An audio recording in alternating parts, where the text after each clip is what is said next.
Hello internet friends, Napyet here. Today I'd like to talk through a mod that I've been really enjoying in my current game of Skyrim, and that is Moonlight Tales by Brevi. It is a werewolf and werebear mod. So in this video I'm going to talk through some of the aspects of that mod, what you can expect, in order to see if it might be something you want to give a try. So once you step outside, you'll get a prompt telling you about the difficulty. You can change the difficulty depending on what your settings currently are. So if you've got it on Legendary, turn Moonlight Tales to Legendary and it scales up. Once you've done that, you need to go to your inventory and you'll have an ancient ring which you equip, and that brings you into the configuration. One of the best things about this mod is the amount of configuration options. But first things first, we want to know how to become a werewolf or a werebear, and that is in Tools.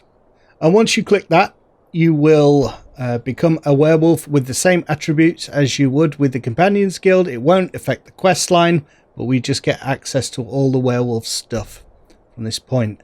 Then come out, there's a quick fade to black, and we have a new power added to our menu, Beast Form.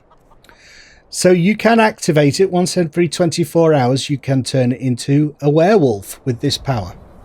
Let's do it. Roar. Default werewolf form. And obviously they don't like that in the Pale. So one thing I noticed was that turning into a werewolf doesn't make you invincible. I have mine on expert and the werewolf set to expert. But you have to be careful. Can't take down a guard at level 1. I'm nearly dead already. But that's nice and realistic, and it adds a sense of progression to the werewolf skills, which we'll go into in a little while. So I'm going to talk through these options here. You have the option to turn wolves in the world off and on as friendly, so they will be friendly towards you or not. Transformation options for the animations. Werewolf loot is very important, so you can loot bodies and so on, and also chests. So it's not as debilitating being a werewolf, which is really kind of cool.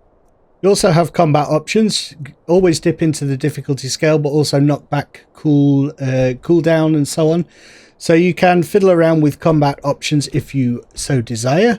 NPC settings. So you have a certain roar that summons wolves, but does it summon wolves and werewolves or just wolves? Well, obviously one of the most fun options is choosing your appearance of the werewolves, and there are tons. So let's choose an interesting one. Let's go for the Leopard spotted werewolf and see what that looks like. There are about 20 plus different skins that you can use, and I think this guy looks really cool. A snow leopard werewolf. You know, put a little bit of character into your werewolf rather than the generic werewolf that was available with the vanilla game. And of course, one of the great options in this is to turn not into a werewolf, but into a werebear. And you have 14 different options for different bears that you can turn into. Let's turn into a grey one and see what this guy looks like.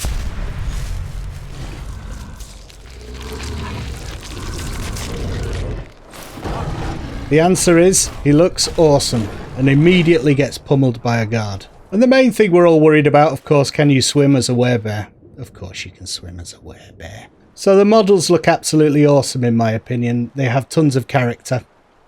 And speaking of character, one of the things you need to be able to do is have some nice customization options and skill options. So we have plenty of stuff to dig into here. One of the most important thing are the variety of roars that you can choose.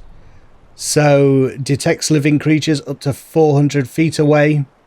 Break entry. So you can't pick locks, but you can unlock this skill which allows you to break locks, and you can do an awful lot in beast form that you couldn't do in the vanilla.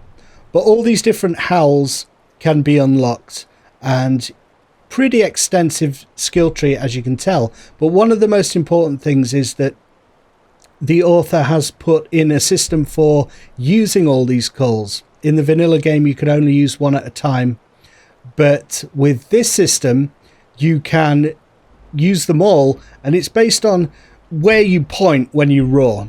So if you point ahead, you point diagonally, you point up at the sky or down at the ground. Sheathing claws also has an effect. So I haven't unlocked all those on this character, so unfortunately I can't demonstrate that, but the mod author has put up some instruction sheets on the page for the mod, so do check that out as you unlock to learn this positioning mechanic for activating different roars. Looks really cool, and I'm going to get into that. So once you turn into a werewolf, you have a limited amount of time that you're going to be in that form, and in order to stay in that form you have to kill people and feed in order to increase your bloodlust. But that's also how you get the perks to be added to the skill system, and you have to stay alive as well. Yeah.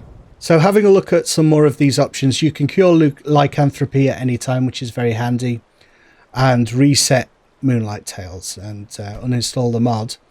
But one of the most important things for me is the ability to roleplay, and this comes into play with the lunar transformations. You can decide how often you transform, whether it's based on the moon, what time you transform.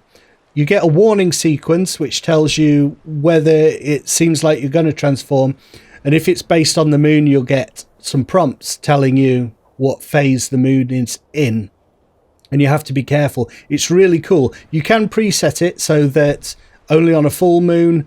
WAG preset allow it's kind of low chances spread out, so it happens relatively rarely, you know, and balanced chances to transform.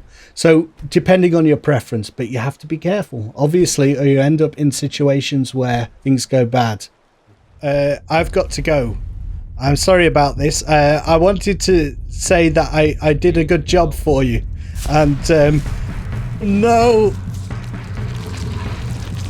we need to run. Oh shit, this is not, get out of here.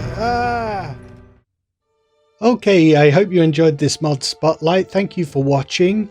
If you feel like following me for more Skyrim videos, do hit the subscribe button and talk to me in the comments. I've been Napiet, thank you for watching, and I'll see you next time. Bye for now. Moonlight.